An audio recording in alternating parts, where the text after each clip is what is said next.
जय हिंद दोस्तों, इस वीडियो में हम लोग कवर करने वाले हैं हरित क्रांति, ऑपरेशन फ्लड और जितने भी इंपॉर्टेंट क्रांति है उन लोग को हम लोग कवर करने वाले हैं जो कृषि से संबंधित है। ध्यान रखेंगे ये वीडियो जितने भी कॉम्पिटेटिव एग्जाम हो सबके लिए पर्याप्त है। इसके बाद आपको क्रांति चैप्टर से क्रांति टॉपिक से कोई भी समस्या नहीं होने वाला। आइए शुरू करते हैं। पहला टॉपिक हमारा ग्रीन रेवोल्यूशन, जिसे हम लोग क्या बोलते हैं, हरित क्रांति। इसका शुरुआत कब हुआ था? 1966 में इसका शुरुआत हुआ था। इसका संबंध किस क्षेत्र से है? खाद्यान्न उत्पादन से। किससे? खाद्यान्न उत्पादन से। ध्यान रखेंगे हरित क्रांति का शुरुआत कब हुआ था? 1966 में। इसका संबंध किससे? खाद्यान्न उत्पादन से। और इसके तहत जो पहला कार्यक्रम चलाया गया था, क्वेश्चन पेपर पूछा गया है कि हरित क्रांति के तहत जो पहला कार्यक्रम शुरू किया गया था उसका क्या नाम था? उसका नाम था उन्नत बीज विकास कार्यक्रम। उन्नत बीज विकास कार्यक्रम मतलब ऐसे बीजों का विकास करना जिनका मतलब उत्पादन अधिक हो। ये कब शुरू किया गया था? 1966 में। अब ध्यान रखेंगे एक में क्वेश्चन पूछता है हरित क्रांति के जनक कौन थे? तो जनक से दो क्वेश्चन पूछता है, एक भारत में और एक विश्व में। तो विश्व में कौन थे और भारत में कौन थे? तो दोनों अलग अलग क्वेश्चन था। विश्व में हरित क्रांति के जनक और भारत में हरित क्रांति के जनक कौन थे? तो विश्व में जो हरित क्रांति के जनक थे उनका नाम था नॉर्मन बोरलॉग। क्या नाम था? Norman Borlaug. ये कहां के वैज्ञानिक थे? यूएसए के कृषि वैज्ञानिक थे। ध्यान रखेंगे यूएसए के क्या थे? कृषि वैज्ञानिक थे। इन्होंने गेहूं की दो प्रजातियों का विकास किया था।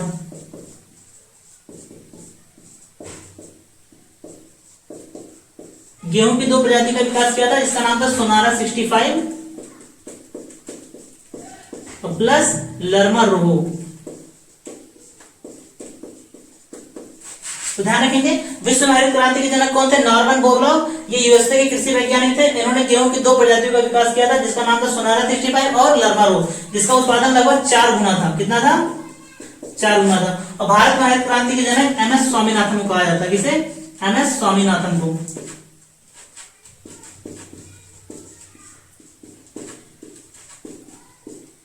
एमएस स्वामीनाथन। ध्यान रखेंगे इन्होंने गेहूं की एक प्रजाति का विकास किया था इसका नाम था मैक्सिमन बॉनी। Maximin Bonnie. ध्यान रखेंगे विश्व में जो जनक है नॉर्मन बोरलॉग और भारत में एमएस स्वामीनाथन। ध्यान रखेंगे जो हरित क्रांति ये शब्द किसने दिया था? इस शब्द को किसने दिया था? विलियम गॉड ने। किसने दिया था? विलियम गॉड ने। आगे इंपॉर्टेंट पॉइंट देखते हैं। क्वेश्चन पूछता है बोरलॉग अवार्ड या बोरलॉग पुरस्कार किस क्षेत्र में दिया जाता है? कृषि के क्षेत्र में। किस क्षेत्र में आता है? कृषि के क्षेत्र में। तो ध्यान रखेंगे बोरलॉग पुरस्कार किस क्षेत्र में जाता है? कृषि के क्षेत्र में दिया जाता है।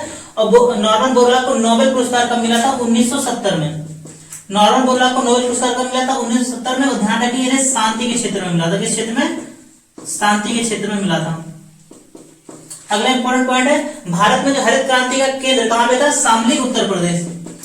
उत्तर प्रदेश का जिला है शामली। तो यहाँ पे क्या था? भारत में हरित क्रांति का जो केंद्र है शामली, उत्तर प्रदेश में। अगला है सर्वाधिक क्षेत्र पर बोई जाने वाली फसल। मतलब हरित क्रांति के तहत सर्वाधिक क्षेत्र पर जो फसल बोया गया था वो कौन सा था? चावल था।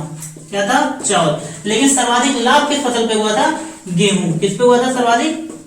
गेहूं। ध्यान रखेंगे सर्वाधिक क्षेत्रफल में जो बोई जाने वाली फसल थी चावल थी और सर्वाधिक लाभ किस पे हुआ था? गेहूं पे हुआ था। और सबसे अधिक लाभ किस राज्य को हुआ था? पंजाब। कई बार क्वेश्चन पूछा गया कि हरित क्रांति के तहत सर्वाधिक लाभ किस राज्य को हुआ था? तो पंजाब राज्य को हुआ था। ध्यान रखेंगे भारत में जो हरित क्रांति का शुरुआत हुआ था वो रबी के फसल के साथ हुआ था। किसके साथ हुआ था? रबी फसल के साथ, जिसमें मुख्यतः 5 फसल थे। तो ध्यान रखेंगे भारत में जो हरित क्रांति का शुरुआत हुआ था रबी फसल के साथ, जिसमें मुख्यतः 5 फसल थे। कौन कौन था? चावल, गेहूं, ज्वार, बाजरा और मक्का। ध्यान रखेंगे तो कितने फसल थे? चावल, गेहूं, ज्वार, बाजरा, मक्का। और ध्यान रखेंगे ये हरित क्रांति जब शुरुआत हुआ था गेहूं और चावल का जो उत्पादन था ये तो बढ़ गया था, लेकिन यहाँ पे दलहनी फसल और तिलहनी फसल का जो उत्पादन था क्या कम हो गया था? जो दलहनी फसल थे, दलहनी मतलब जैसे दाल, जैसे चना हो गया, ठीक है, दलहनी और तिलहनी फसल का जो उत्पादन था कम हो गया था। तिलहनी फसल का उत्पादन कम हो गया था। तो ध्यान रखेंगे रबी के फसल का शुरुआत हो इसमें 5 फसल थे, चावल, गेहूं, ज्वार, बाजरा, मक्का। इसमें दलहनी तिलहनी फसल का उत्पादन क्या हो गया था, कम हो गया था। अब ध्यान रखेंगे भारत में जो हरित क्रांति का शुरुआत हुआ था 2 चरणों में हुआ था। कितने चरण में हुआ था, 2 चरणों में हुआ था। पहला चरण और दूसरा चरण। पहले चरण में HYV सीड का प्रयोग किया गया था, HYV सीड का, जिसका फुल फॉर्म होता है high yielding variety seed, high yielding variety seed. ठीक है, मतलब अधिक उपज वाले ऐसे सीड का प्रयोग किया गया था, मतलब इससे उत्पादन क्या हो, अधिक हो सके। और दूसरे चरण में जेनेटिकल मॉडिफाइड GM सीड का प्रयोग किया गया था,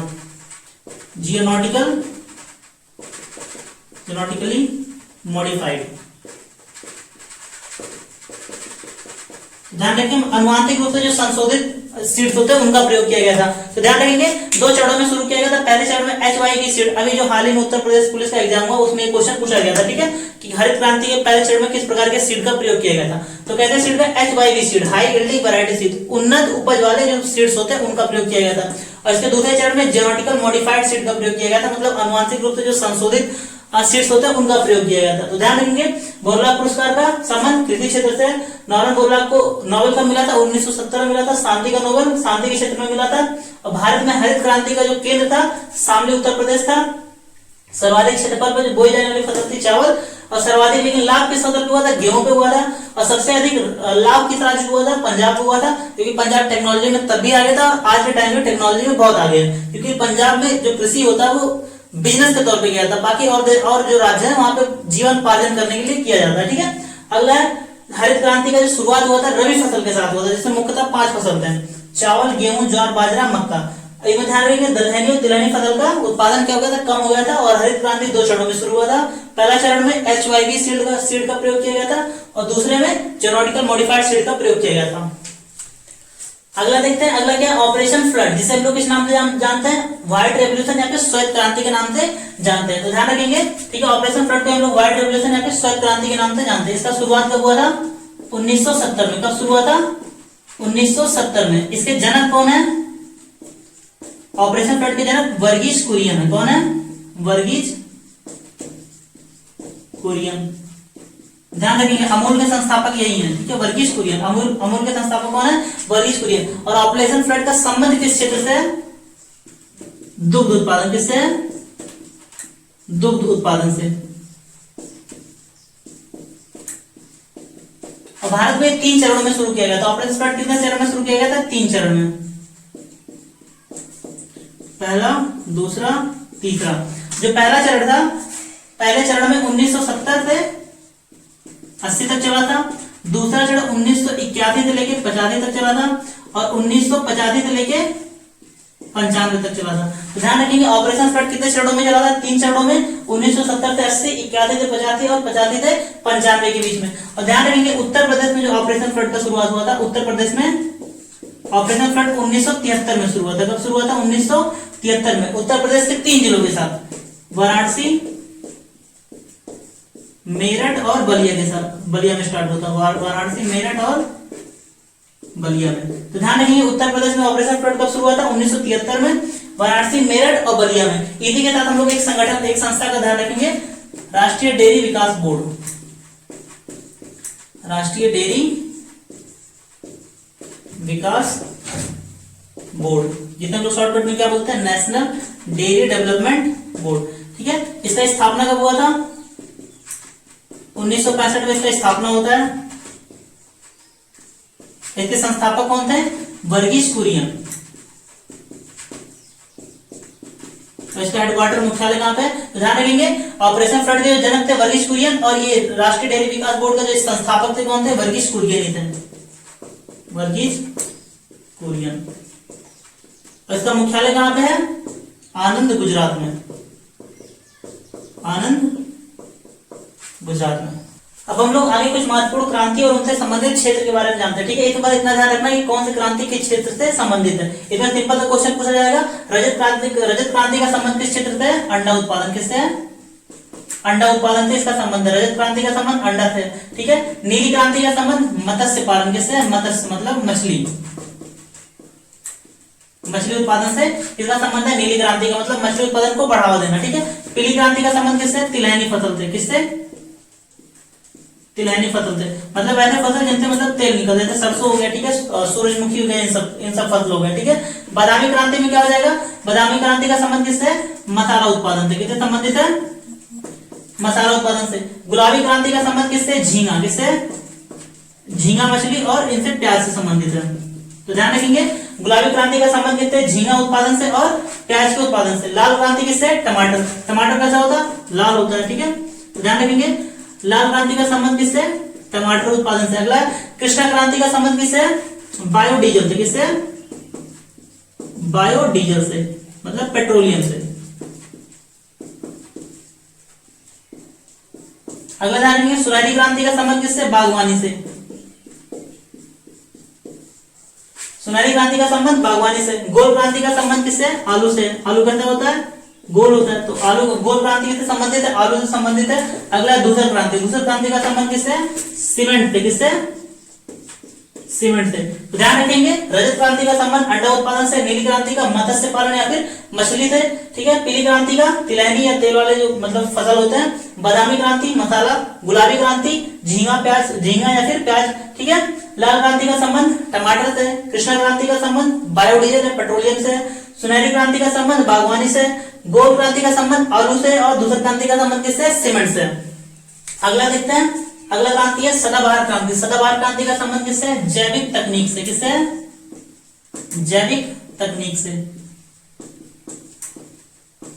अगला सेफ्रॉन क्रांति। सेफ्रॉन का मतलब क्या होता है? केसर। तो केसर उत्पादन से संबंधित है सेफ्रॉन क्रांति। अगला ग्रीन गोल्ड क्रांति। ग्रीन गोल्ड क्रांति किससे संबंधित है? चाय। चाय उत्पादन, मतलब चाय का जो पत्ता होता है उसको चाय की खेती करना, ठीक है, या फिर बांस का उत्पादन। तो ध्यान रखेंगे, ग्रीन गोल्ड क्रांति किससे संबंधित है? चाय उत्पादन या फिर बांस उत्पादन से। अगला है भूरी क्रांति। भूरी क्रांति का संबंध किससे? उर्वरक से। किससे? उर्वरक से। अगला है मूक क्रांति। मूक क्रांति का संबंध किससे? मोटे अनाज से। मोटे अनाज से, जिसमें हमारा ज्वार बाजरा मक्का ये सब आ जाता है, ठीक है। तो मूक क्रांति का संबंध मोटे अनाज से। अगला है अमृत क्रांति। अमृत क्रांति का संबंध नदी जोड़ो परियोजना से। नदी जोड़ो परियोजना से। अगला है इंद्रधनुष क्रांति। तो ध्यान रखिए, इंद्रधनुष क्रांति मतलब इससे पहले जितने भी क्रांतियां चल रहे थे उन पर निगरानी रखने के लिए कि मतलब वो क्रांतियां सही से मतलब चल रहा है कि नहीं चल रहा है, उसके लिए क्या आया था? इंद्रधनुष क्रांति। तो सभी क्रांतियों पर नजर रखने के लिए इंद्रधनुष क्रांति लेकर आ गया था। सभी क्रांतियों पर निगरानी रखने के लिए। ध्यान रखेंगे, सभी क्रांतियों पर निगरानी रखने के लिए ऐसे भी क्वेश्चन आ सकता है कि मतलब सभी क्रांतियों के लिए कौन सी क्रांति शुरू किया गया था? इंद्रधनुष क्रांति। अगला एक और क्रांति है गंगा क्रांति। ध्यान रखेंगे, गंगा क्रांति, ये खेती से रिलेटेड तो नहीं है। गंगा क्रांति का संबंध किससे था? भ्रष्टाचार के खिलाफ सदाचार पैदा करना। भ्रष्टाचार के खिलाफ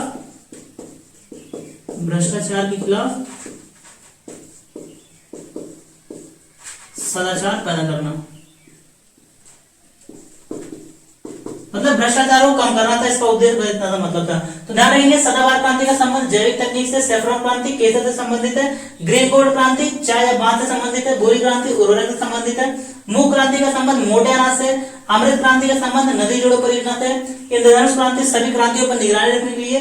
गंगा क्रांति का संबंध किससे? भ्रष्टाचार के खिलाफ सदाचार उत्पन्न करने के लिए, ठीक है। तो दोस्तों वीडियो आपको कैसा लगा कमेंट बॉक्स में जरूर बताइएगा। मिलते हैं अगले वीडियो में, तब तक के लिए बाय बाय, टेक केयर, जय हिंद।